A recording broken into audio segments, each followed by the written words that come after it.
Thank you, Dean Forbes, and everyone here for welcoming me so warmly.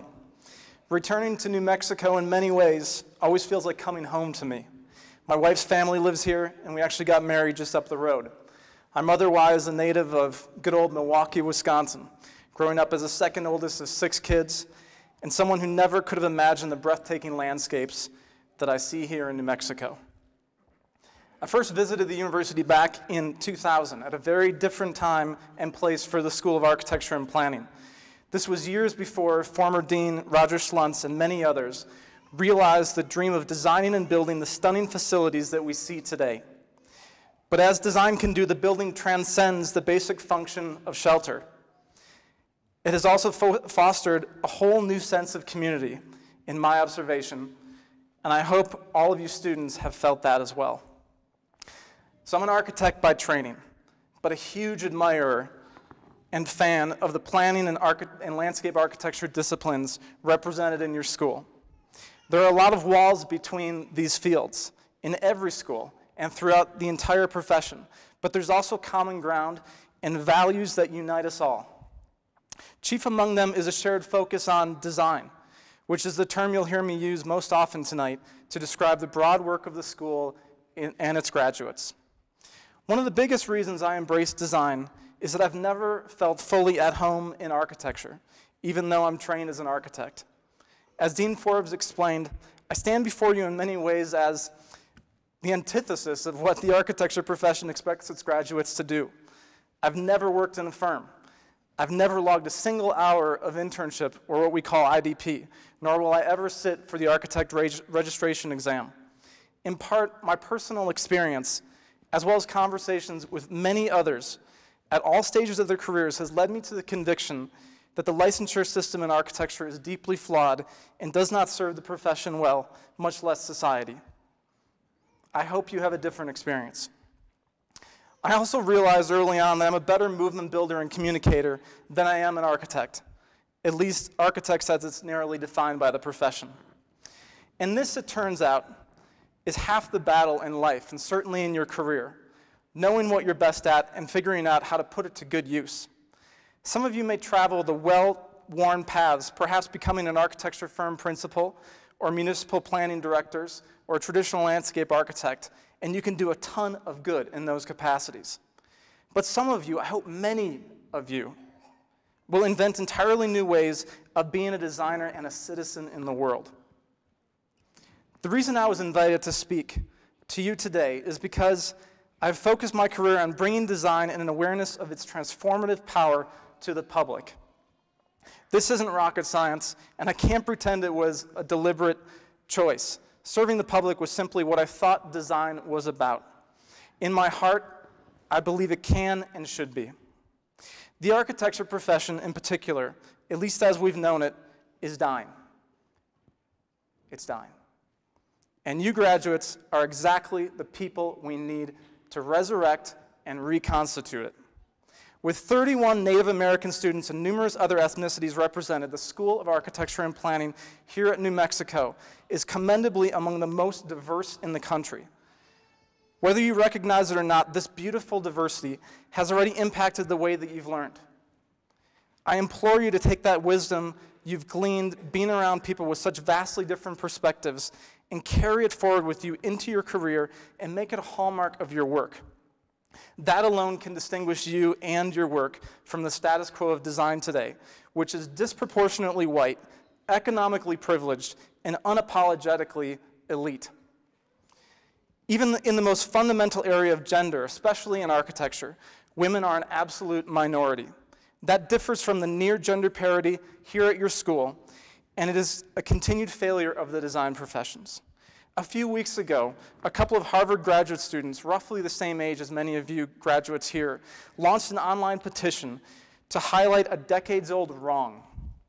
They have demanded that architect and planner Denise Scott Brown be recognized as co-recipient of the coveted Pritzker Architecture Prize, which was awarded solely to her famous architect husband, Robert Venturi, in 1991, despite the fact that they had done all of their work together, collaboratively, as a team. In the process, these brave students have shined a very bright light on the dearth of women in architecture and by extension, design. The petition has attracted nearly 10,000 signatures, including multiple from Pritzker Prize honorees, along with extensive media coverage. The statistics are astounding and embarrassing. Less than 15% of registered architects are women, and just 2 have served as presidents of the American Institute of Architects in its 157-year history, albeit with a 3rd to serve in 2014. Which is why it's all the more important that we value extraordinary women leaders like your own Dean Forbes, Michael Pride, Gabrielle Gutierrez, and many, many others as role models, invaluable mentors, and cherished colleagues. I do. In my chosen field of public interest design, many of the most powerful and promising leaders are women. Take product design nonprofit DREV, short for Design Revolution, which has created a low-cost prosthetic limb with a better range of motion for amputees in so-called developing countries. Take system design nonprofits like Code for America, which is transforming municipal government from the inside out all over the nation, or IDEO.org, which works on service design for the global poor around the world. Take the award-winning work of Studio Gang, including its colorful community centers in Chicago's troubled South Side. Take the high school design build program called Studio H, which is creating a whole generation of designers, builders, and makers. Take the Enterprise Community Partners Rose Architectural Fellowship, which builds affordable housing across the country and within tribal communities. I could go on and on. These are among the most exciting, the most impactful design initiatives of our time, and they are all headed by women.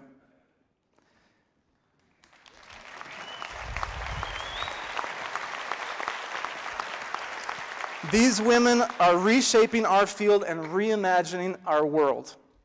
In a recent CNN op-ed, my colleague and friend Marika Shiori Clark and I asked, how might our built environment, our shared built environment, that being our homes, our hospitals, our schools, our workplaces, our public spaces, be shaped differently if women were behind half of the proverbial blueprints? Indeed, the same could be asked of the astonishing low numbers of non-white designers, estimated at less than 2% in architecture.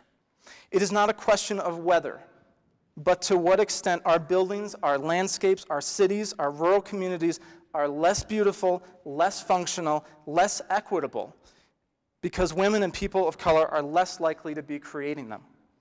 As Winston Churchill famously noted, we shape our buildings, and afterwards our buildings shape us. As is so often the case in other areas, our public landscape and professions are shaped by only a small fraction of our potential collective genius, and limited by the creative absence of so many. As I reflect back on my career, I'm reminded that I have been deeply influenced by the women in this field, by many women in this field, but also by women outside of it. Truth be told, I've learned about design most from non-designers. Let me say that again. I've learned more about design from non-designers.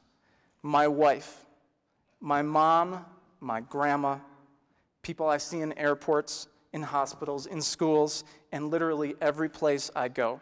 Whether as an architect, a landscape architect, or a planner, if you remember one thing from my talk today, I hope it's to take the time to watch and to listen to these people and learn from them. In that sense, your real design education is just beginning and will never end. Everyone deserves good design. I feel that in my bones. Right now, however, the vast majority of design services are reserved exclusively for people that can afford them, which is to say almost no one. In fact, the people that could most benefit from design rarely have access to it. Your cousin, a homeless veteran, your grandma or grandpa who live with a kitchen that's no longer accessible to them, your wheelchair-bound sister in a suburban area planned without sidewalks. We use words like function and form to describe design. What I've come to believe is that it's about something deeper. It's about dignity. You see, dignity is something design can achieve in ways nothing else can. Dignity is a kid learning in a colorful classroom that makes him feel valued and piques his curiosity. Dignity is a cancer patient in a life-filled hospital room with lots of natural airflow to support her healing. Dignity is a community where young and old alike can have safe public spaces to mingle, celebrate, and play. Dignity is to the public interest design field what justice is to the more established field of public interest law. In the simplest of terms, for me, it's about knowing your intrinsic worth and seeing that worth reflected in the places in which you live and work, the products that you use, and the systems and services that you rely on every day. You don't and will never need to go to the other side of the world to find the need for dignifying design. It's right here all around us. That's why I'm so heartened by the extraordinary work here in New Mexico by Professor Ted Hohola, director of the Indigenous Design and Planning Institute, which has formed a deep and expanding partnership with the Navajo Nation, among many other pueblos. Ted, his faculty, peers, and students go to great lengths to listen and learn from our Native people, designing with, not just for them. For too long, these communities have been subject to the worst of design, top-down decisions from federal agencies, for example, or shoddy construction out of line with local traditions and craft. These communities deserve better. They deserve more dignifying environments that respect and integrate the wisdom of the past while making space for the future. Your most fundamental mission as designers is not to make beautiful buildings or pretty objects. It's not even to plan roads or parks or public spaces. Those are outcomes at best. Your shared mission instead, graduates, is to return design back to its rightful place in the public domain. It is to not just talk about the importance of diversity and dignity, but to live it every single day in your practices. Look at your families who have joined you here today. Look at the friends who have come to celebrate your achievement. If design doesn't touch their lives, what good is it? Make design part of their possible. This will not only create design that is dignifying, but it will also dignify the practice of design for all of us. It will not only diversify and expand the client base of design, it will also create new, more diverse forms of design. More than anything, the act of design is a chance for all of you to raise people's expectations about what they deserve. And imagine the satisfaction of doing that for the family and friends that you most love. Sure, you may be thinking, do-gooder design is all well and good, but what about real paying work? I need a job. The economy is doing better than it was a year ago, to be sure. But I imagine there are fears among graduates and parents alike that there aren't jobs. In my own career, I've rarely looked for jobs. Instead, I've looked for needs and simply tried to be useful. It might sound simplistic, but honestly, it's the most sophisticated strategy that I know for making a meaningful life as a designer. To my own family's shock, and sometimes even my own, looking for needs and making myself useful has always led to a paycheck and provided a warm place to sleep. There's actually great security in being adaptable and altruistic, especially in our profession at this pivotal time. You don't have to wait for permission or an invitation. You don't have to go do this alone either. Look for something that needs doing and do it. Ask friends to join you. Deeply engage the peoples whose lives you want to improve. Truly see and listen to them. So graduates, congratulations on earning this diploma, a symbol of all that you've learned in your time here. It's a tribute to what you know. But never forget that the most powerful thing you can possibly know is yourself. What are your gifts, and how can you put them in service of those who need them? Theologian Frederick Buechner says that you must find where your deep gladness meets the world's deep needs. That's the sweet spot. That's where you become not just an architect or a landscape architect or a planner, but a dignifier. There could and should be no more noble job title. Thank you so much, and congratulations.